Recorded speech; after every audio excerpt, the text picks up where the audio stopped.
Primeiramente, o que é um paraíso fiscal? São países ou territórios que possuem condições fiscais atraentes para empresas ou pessoas estrangeiras que possuem uma renda muito alta. Bom, vamos para os exemplos aqui para poder explicar melhor. O primeiro exemplo aqui, eles possuem uma mínima taxa de imposto, que acaba sendo bastante vantajoso para empresas, porque se você paga um imposto menor, você acaba lucrando muito mais, então é muito mais vantajoso. Em segundo lugar, a tributação de renda é menor que 20%. Então, independente se o cara é milhões ou bilhões, ele vai pagar uma tributação menor que 20%. E para você ter uma noção, aqui no Brasil, quem recebe acima de 4.600 paga uma taxa de 27,5% de imposto de renda. Então é absurdo a comparação. Em terceiro lugar, sigilo bancário. Esses países, eles divulgam poucas informações sobre os países de origem desses estrangeiros, os clientes no caso, que também é bem favorável. Em quarto lugar, eles possuem pouca burocracia para realizar movimentações bancárias. É diferente de outros países como o Brasil, e acaba sendo menos dor de cabeça para o cliente. E por isso eles podem ser considerados paraísos jurídicos também. Bom, vou citar alguns exemplos aqui de paraísos fiscais atuais. Suíça, Ilhas Caimã, Panamá, Hong Kong, Luxemburgo e Mônaco. Bom, um ponto relevante para se falar quando se trata de paraísos fiscais são os problemas que eles geram.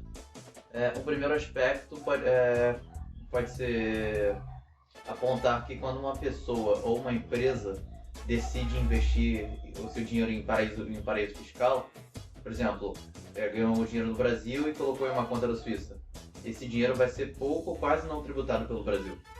Ou seja, o país de origem do dinheiro vai ter menos recursos para a própria infraestrutura.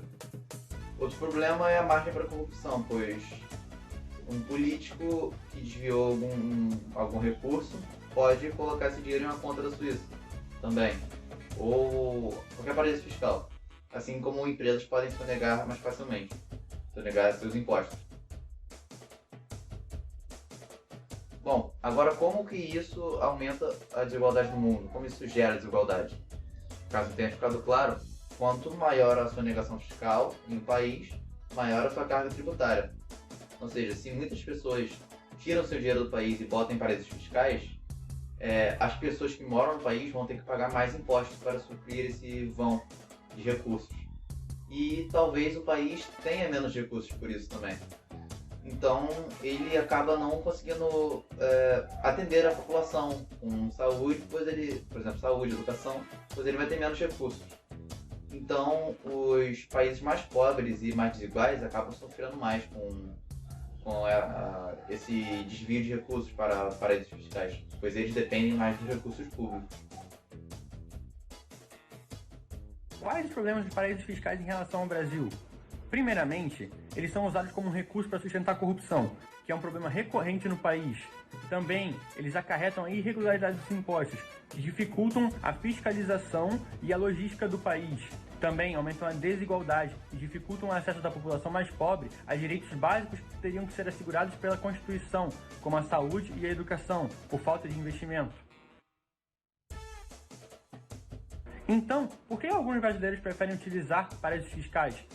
Por exemplo, uma das maneiras é para proteger o patrimônio. No Brasil, o país sofre uma instabilidade política e econômica muitas vezes, então a moeda flutua muito em valor. Se esse cidadão acha mais vantajoso, ele poderia colocar o dinheiro num paraíso fiscal para que a moeda dele não sofresse tanta desvalorização. Outra coisa, sonegar impostos. Esse cidadão poderia pagar nenhum ou menos imposto que no Brasil nesse paraíso fiscal, o que seria teoricamente vantajoso para ele.